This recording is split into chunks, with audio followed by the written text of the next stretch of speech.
जय श्री सीताराम। सभी भगवत प्रेमियों के लिए परमात्मा की प्राप्ति के लिए सबसे ज़्यादा ध्यान देने योग्य कौन सा बिंदु है? ब्रह्म जो व्यापक नेति कही गावा, उभय भेष धरी की सोई आवा। जिस ब्रह्म को पाने के लिए न जाने कितने हजारों वर्ष की तपस्या करने वाले संत महात्मा वेद नीति सब बराबर बराबर बराबर बराबर गाते गाते थक चुके। ऐसे परमात्मा को एक संत ने संकेत दिया है कि वो कैसे हम उसे पहचाने या हम क्या करें कि हम पर परमात्मा की कृपा हो। उसके लिए बहुत अच्छा एक संत ने भाव दिया है। बोले वदन्ति सकलः वेदाः सेतिहास पुराण काः, मुनयश्च महात्मनो वेद वेदांत वेदिनः। समस्त वेद देखो, जीव स्वरूप, पर स्वरूप, विरोध स्वरूप, उपाय स्वरूप और फल स्वरूप, इन पांचों का ही निचोड़ इसमें आ गया है।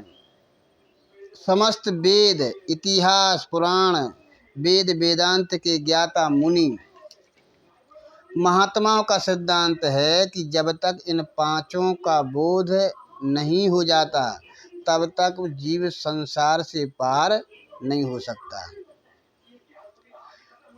अब इनका बोध करने के लिए, बोध होने के लिए, बोध की प्राप्ति के लिए क्या है? तो बोले परमात्मा में सबसे पहले अटूट श्रद्धा और विश्वास हो।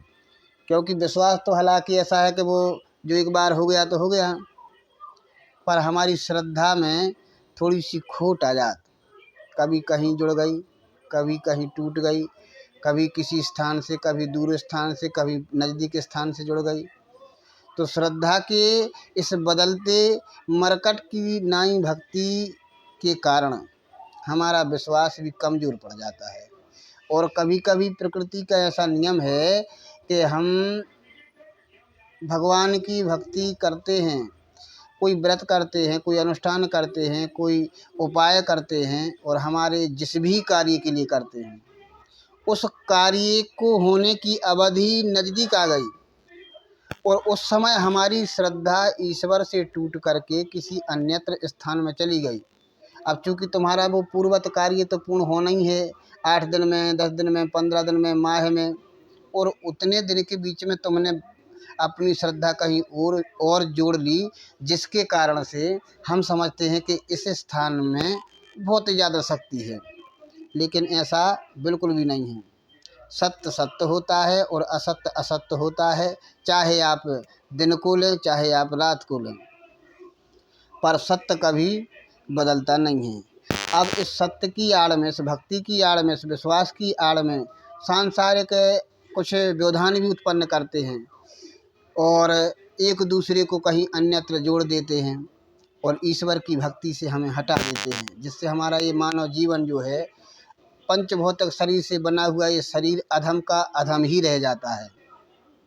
इसलिए इन सांसारिक जो कुमार्गगामी हैं उनकी बातों में बिल्कुल ना आवें और भगवान की भक्ति किसी भी परिस्थिति में बिल्कुल न छोड़ें।